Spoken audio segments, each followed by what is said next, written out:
ನಡಿ ಈಗ ಶುರು ಮಾಡೋಣ. ಕೇಸರಿಯಿಂದ ಮನೋಲ್ಲಾಸ ಮನಸ್ಸು ಮತ್ತೇರಿ ಕುಣಿದಾಡಿದೆ ನೋಡು, ಮನಸ್ಸು ಮತ್ತೇರಿ ಕುಣಿದಾಡಿದೆ ನೋಡು. ಕ್ಷಣ ಕ್ಷಣವೂ ಆಚರಿಸಿ ಕೇಸರಿ ಹಬ್ಬ. ವಿಮಲ್ ಬಾಯಲ್ಲಿ ಹೇಳಿ ಕೇಸರಿ.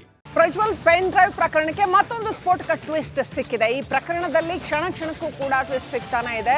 ಮಹಿಳೆಯ ಹೇಳಿಕೆ ಹೇಗೆ ಹೊರಗಡೆ ಬಂತು? ಈಗ ಪ್ರಶ್ನೆ ಇರ್ತಕ್ಕಂಥದ್ದು, ನ್ಯಾಯಾಧೀಶರ ಎದುರು ಹೇಳಿಕೆ ಕೊಟ್ಟಿರ್ತಕ್ಕಂಥದ್ದು ಈ ಮಹಿಳೆ. ಗನ್ ಪಾಯಿಂಟ್ ಹೇಳಿಕೆ ಏನಿದೆಯಲ್ಲ, ಗನ್ ಪಾಯಿಂಟ್ ಅಲ್ಲಿ ಅತ್ಯಾಚಾರ ಮಾಡಿದ್ರು ಅನ್ನೋವಂಥದ್ದು, ಈ ವಿಚಾರ ಹೊರಗಡೆ ಹೇಗೆ ಬಂತು ಅನ್ನೋದು ಪ್ರಶ್ನೆ ಆಗಿದೆ. ಗೃಹ ಸಚಿವ ಡಾಕ್ಟರ್ ಜಿ ಪರಮೇಶ್ವರ್ಗೆ ಎಚ್ ಡಿ ಕುಮಾರಸ್ವಾಮಿ ಪ್ರಶ್ನೆ ಮಾಡಿದ್ದಾರೆ. ಗೃಹ ಸಚಿವರೇ, ಈ ವಿಚಾರ ಹೊರಗಡೆ ಹೇಗೆ ಬಂತು? ತನಿಖೆಯಿಂದ ಸಂತ್ರಸ್ತರಿಗೆ ನ್ಯಾಯ ಕೊಡಿಸೋದು ಬೇಕಾಗಿಲ್ಲ, ನಿಮ್ಗೆ ಪ್ರಚಾರ ಬೇಕಾಗಿದೆ ಅಷ್ಟೇ ಅಂತ ಎಚ್ ಡಿ ಕುಮಾರಸ್ವಾಮಿ ವಾಗ್ದಾಳಿ ನಡೆಸಿದ್ದಾರೆ.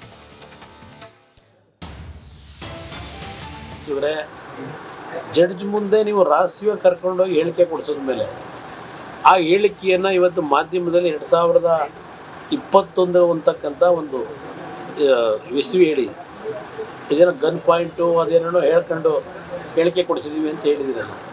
ಈ ವಿಷಯ ಹೊರಗಡೆ ಯಾಕೆ ಬಂತು?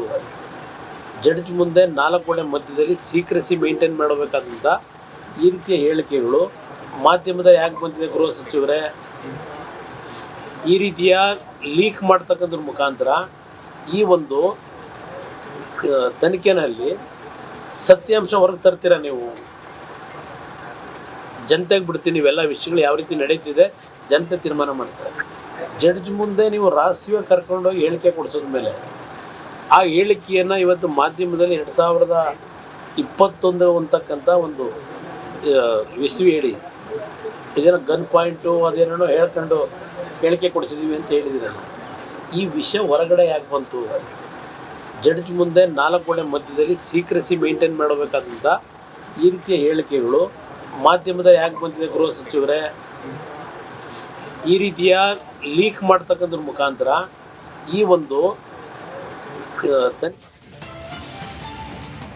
ಯಾವುದೇ ಕ್ಷಣದಲ್ಲಿ ಬೇಕಾದ್ರೂ ಈಗ SIT ಅಧಿಕಾರಿಗಳು ಹೊಳೆನರಸೀಪುರದಲ್ಲಿರುವಂತಹ ರೇವಣ್ಣ ನಿವಾಸಕ್ಕೆ ಎಂಟ್ರಿ ಕೊಡುವಂತ ಸಾಧ್ಯತೆ ಇದೆ.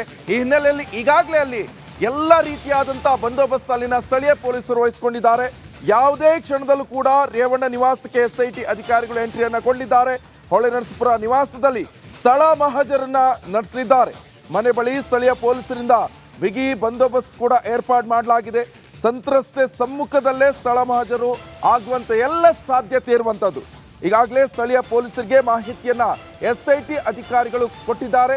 ಈ ಹಿನ್ನೆಲೆಯಲ್ಲಿ ಅಲ್ಲಿ ಸಂತ್ರಸ್ತೆಯನ್ನ ಹೊಳೆನರಸೀಪುರದಲ್ಲಿರುವಂಥ ರೇವಣ್ಣ ನಿವಾಸಕ್ಕೆ ಕರೆದೊಯ್ದು ಅಲ್ಲೇ ಸ್ಥಳ ಮಹಾಜರನ್ನ ನಡೆಸಲಿದ್ದಾರೆ. ಯಾಕಂತ ಹೇಳಿದ್ರೆ ಸಂತ್ರಸ್ತೆ ದೂರನ್ನ ಕೊಟ್ಟಿದ್ರು.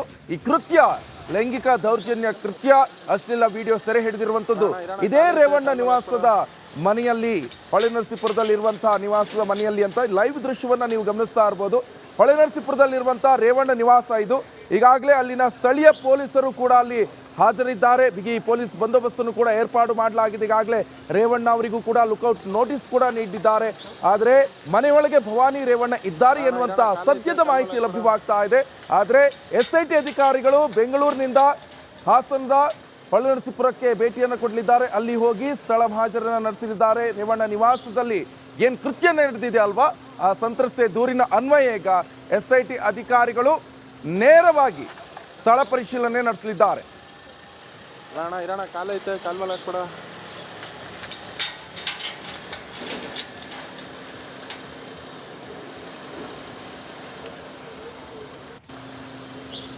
ಈ ಬಗ್ಗೆ ಹೆಚ್ಚಿನ ಡೀಟೇಲ್ಸ್ ಅನ್ನು ಕೊಡ್ತಾರೆ. ಇನ್ನು SIT ಕಚೇರಿಯಿಂದ ನನ್ನ ಸಹೋದ್ಯೋಗಿ ಶ್ರೀಪಾದ್ ಪಾಟೀಲ್ ಇದ್ದಾರೆ. ಆದರೆ ರೇವಣ್ಣ ನಿವಾಸ ಏನು ಹೊಳೆನರಸೀಪುರ, ಅಲ್ಲಿಂದ ನನ್ನ ಇನ್ನೊಬ್ಬ ಸಹೋದ್ಯೋಗಿ ನಾಗೇಂದ್ರ ಬಾಬು ಜಾಯ್ನ್ ಆಗಿದ್ದಾರೆ. ನಾಗೇಂದ್ರ ಬಾಬು, ಸದ್ಯ ಅಲ್ಲಿ ಏನಾಗ್ತಾ ಇದೆ? ಪೊಲೀಸರು ಕೂಡ ಬಿಗಿ ಬಂದೋಬಸ್ತನ್ನ ಕೊಟ್ಟಿದ್ದಾರೆ. ಆದರೆ SIT ಅಧಿಕಾರಿಗಳು ಯಾವಾಗ ಭೇಟಿಯನ್ನು ಕೊಡ್ತಾರೆ, ಸ್ಥಳ ಪರಿಶೀಲನೆ ನಡೆಸ್ತಾರೆ, ಏನು ಅಪ್ಡೇಟ್ಸ್ ಲಭ್ಯವಾಗ್ತಾ ಇದೆ? ನಿಕೇಶ್, ಈಗ ಕೆಲ ಕ್ಷಣಗಳ ಹಿಂದೆ ಅಷ್ಟೇ ನಿವಾಸದ ಒಳಗೆ ಸ್ಥಳೀಯ ಪೊಲೀಸರು CPU, ಒಂದು ಮಾನಿಟರ್ ಹಾಗೂ ಒಂದು ಪ್ರಿಂಟರನ್ನು, ಅಂದರೆ ಒಂದು ಟೈಪನ್ನು ಮಾಡಿಕೊಂಡಿದ್ದನ್ನು ಪ್ರಿಂಟೌಟನ್ನು ತೆಗೆದುಕೊಳ್ಳೋದಕ್ಕೆ ಸ್ಥಳೀಯ ಪೊಲೀಸರು ಇದೆಲ್ಲವನ್ನು ಕೂಡ ತೆಗೆದುಕೊಂಡು ಹೋದಂಥ ಕೆಲ ಕ್ಷಣಗಳ ಹಿಂದೆ ಅಷ್ಟೇ ಕಂಡು ಬಂದಂಥ ದೃಶ್ಯ.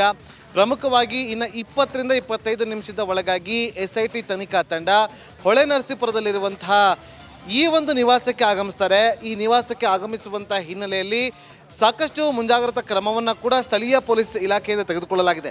ಬೆಳಗ್ಗೆ 7:30 ಸುಮಾರಿಗೆ SIT ತನಿಖಾ ತಂಡದ ಅಧಿಕಾರಿಯೊಬ್ಬರು ಸ್ಥಳೀಯ ಪೊಲೀಸ್ ಠಾಣೆಯ ಅಧಿಕಾರಿಗೆ ಕರೆ ಮಾಡಿ ಈ ಥರ ನಾವು ಬೆಂಗಳೂರಿನಿಂದ ಹೊರಟಿದ್ದೀವಿ, ಬರ್ತಾ ಇದ್ದೀವಿ, ಇವತ್ತು ಮಹಜರಿಗೆ ಸಹಕಾರ ಕೊಡಬೇಕು, ಹಾಗಾಗಿ ನಾವೆಲ್ಲ ಬರ್ತಾ ಇದ್ದೀವಿ ಅಂತೇಳಿ ಅವರಿಗೆ ಇಂಟಿಮೇಷನ್ ಕೊಡ್ತಾ ಇದ್ದಂತೆ ತಕ್ಷಣಕ್ಕೆ ಇಲ್ಲಿಗೆ ಆಗಮಿಸಿದಂತಹ ಸ್ಥಳೀಯ ಪೊಲೀಸರು ಇದೆಲ್ಲ ಬ್ಯಾರಿಗೇಡ್ಗಳನ್ನು ಹಾಕ್ಕೊಳ್ಳೋ ಮೂಲಕ ನಿವಾಸದಲ್ಲಿ ಒಂದು ರೀತಿಯಲ್ಲಿ ಬಂದೋಬಸ್ತನ್ನು ಕೂಡ ಮಾಡ್ಕೊಂಡಿದ್ದಾರೆ. ಕೆಲವೇ ನಿಮಿಷಗಳಲ್ಲಿ ಅಂದರೆ 25 ರಿಂದ 30 ನಿಮಿಷದ ಒಳಗಾಗಿ ಎನಿ ಮೂಮೆಂಟ್ SIT ತನಿಖಾ ತಂಡ ಇಲ್ಲಿಗೆ ಆಗಮಿಸಿ ಸ್ಥಳ ಮಹಾಜರನ್ನ ಮಾಡುವ ಸಾಧ್ಯತೆಗಳು ಕಂಡು ಬರ್ತಾ ಇದೆ. ನಿಕೇಶ್, ನಾಗೇಂದ್ರ ಬಾಬು, ಕೇವಲ ಅಲ್ಲಿ ಅಂದ್ರೆ ರೇವಣ್ಣವರ ನಿವಾಸಕ್ಕೆ SIT ಅಧಿಕಾರಿಗಳು ಸ್ಥಳ ಪರಿಶೀಲನೆ ಬರ್ತಾರ, ಹಾಗೆ ಗೆಸ್ಟ್ ಹೌಸ್ ಕೂಡ ಅಲ್ಲಿನೂ ಕೂಡ ಕಂಪ್ಲೇಂಟ್ ದಾಖಲಾಗಿದೆ, ಅಲ್ಲಿಗೂ ಕೂಡ ಸ್ಥಳ ಮಹಾಜರಿಗೆ ಭೇಟಿಯನ್ನು ಕೊಡ್ತಾರ, ಆ ಬಗ್ಗೆ ಏನಾದರೂ ಅಪ್ಡೇಟ್ಸ್ ಲಭ್ಯವಾಗಿದೆಯಾ? ನಿಕೇಶ್ ನೋಡಿ, ಈ ಒಂದು ಪ್ರಕರಣದಲ್ಲಿ ಯಾವುದೇ ಒಂದು ಪ್ರಕರಣದಲ್ಲಿ ಸ್ಥಳ ಮಹಾಜರು ಮಾಡೋದು ಬಹಳ ಪ್ರಮುಖವಾಗಿರುತ್ತೆ. ಸೊ ಸಂತ್ರಸ್ತೆಯರು ಕೊಟ್ಟಂಥ ಹೇಳಿಕೆ, ಈಗ ಏನು ಅವರ ಮೇಲೆ 376 ಕೇಸ್ ದಾಖಲಾಗಿದೆ, ತನ್ನ ಮೇಲೆ ಈ ರೀತಿಯಾಗಿ ಬೆದರಿಸಿ ನನ್ನ ಮೇಲೆ ಅತ್ಯಾಚಾರವನ್ನು ಬೆಸಗಲಾಗಿದೆ ಅನ್ನೋ ಏನು ಆರೋಪ ಕೇಳಿ ಬಂದಿದೆ, ಯಾವ ಜಾಗದಲ್ಲಿ ನಡೆದಿದೆ ಅನ್ನೋದ್ರ ಬಗ್ಗೆ ಅದು ಮಹಾಜರನ್ನು ಮಾಡಲಾಗುತ್ತೆ. ಅದು MP ಕ್ವಾರ್ಟರ್ಸ್ ಹೌಸಲ್ಲಿ ಇದು ನಡೆದಿರುವಂಥ ಒಂದು ಬಗ್ಗೆ ಸಂತ್ರಸ್ತೆ ಖುದ್ದು ಹೇಳಿಕೆಯನ್ನು ಕೊಟ್ಟಿರುವಂಥ ಹಿನ್ನೆಲೆಯಲ್ಲಿ ಆ ಒಂದು ಜಾಗದಲ್ಲಿಯೂ ಕೂಡ ಸ್ಥಳ ಮಹಾಜರನ್ನು ಮಾಡಬೇಕಾಗತ್ತೆ. ಇನ್ನು ರೊಟೀನ್ ಆಗಿ ಒಬ್ಬ ಯಾರ ಮೇಲೆ ಆರೋಪತನ ಕೇಳಿ ಬಂದಿರುತ್ತೆ ಆ ಆರೋಪಿಯ ನಿವಾಸ ಅಥವಾ ವಾಸಸ್ಥಳ ಎಲ್ಲವನ್ನು ಕೂಡ ಮಹಾಜರು ಮಾಡುವಂಥ ಸಂದರ್ಭದಲ್ಲಿ ಏನಾದರೂ ಮಹತ್ವದ ದಾಖಲೆಗಳು ಅಥವಾ ಟೆಕ್ನಿಕಲ್ ಎವಿಡೆನ್ಸ್ಗೆ ಸಂಬಂಧಪಟ್ಟಂತೆ ಏನಾದರೂ ವಸ್ತುಗಳು ಸಿಕ್ಕಾಗ ಅದನ್ನು ವಶಕ್ಕೆ ಪಡೆದುಕೊಂಡು ಎಲ್ಲ ಒಂದು ರೀತಿಯಲ್ಲಿ ತನಿಖೆಯನ್ನು ಅಂದರೆ ಮಹಾಜರನ್ನ ಮಾಡಲಾಗುತ್ತೆ. ಇನ್ನೊಂದು ಕೆಲವೇ ಕ್ಷಣಗಳಲ್ಲಿ ಬರ್ತಾರೆ. ಸೊ ನೋಡಿ, ನಿನ್ನೆ ಬೆಳಗ್ಗೆ ಅಷ್ಟೇ ಹೊಳೆನರಸೀಪುರದಲ್ಲಿರುವಂತಹ ಅವರ ತೋಟದ ಮನೆ, ಆ ಒಂದು ತೋಟದ ಮನೆಗೆ ತೆರಳಿ ಅಲ್ಲಿ ಒಂದಷ್ಟು ಮಾಹಿತಿಯನ್ನು ಕಲೆ ಹಾಕಿದ್ರು. 15 ಜನರ ತಂಡ ನಿನ್ನೆ ಬೆಳಗ್ಗೆ 4:15 ತೆರಳಿ ಅಲ್ಲಿ ಒಂದಷ್ಟು ಮಾಹಿತಿಯನ್ನು ಕಲೆ ಹಾಕಿ ಬಂದಿದ್ರು. ಒಂದಷ್ಟು ಫೋಟೋಗಳನ್ನು ತೋರಿಸಿ ಅಲ್ಲಿನ ಸಿಬ್ಬಂದಿಗಳಿಗೆ ಇವರೇನಾದರೂ ಇಲ್ಲಿ ಬಂದಿದ್ದನ್ನು ನೋಡಿದ್ರಾ, ಯಾವತ್ತಾರು ಕಾಣಿಸಿದ್ರಾ ಇಲ್ಲಿ ಅಂತೇಳಿ ಪ್ರಶ್ನೆನ ಕೂಡ ಮಾಡಿ ತೆರಳಿದ್ರು. ಸೊ ನಿನ್ನೆ ಅಲ್ಲಿ ಮುಗಿಸಿದ್ರು. ಮತ್ತೊಂದು ಕಡೆ ಸೂರಜ್ ರೇವಣ್ಣ ಅವರಿಗೆ ಸಂಬಂಧಪಟ್ಟಂಥ ಫಾರ್ಮ್ ಹೌಸಲ್ಲೂ ಕೂಡ ಅಲ್ಲಿ ದಾಳಿ ನಡೆಸಿ ಒಂದಷ್ಟು ಮಾಹಿತಿಯನ್ನು ಕಲೆ ಹಾಕಿದ್ರು.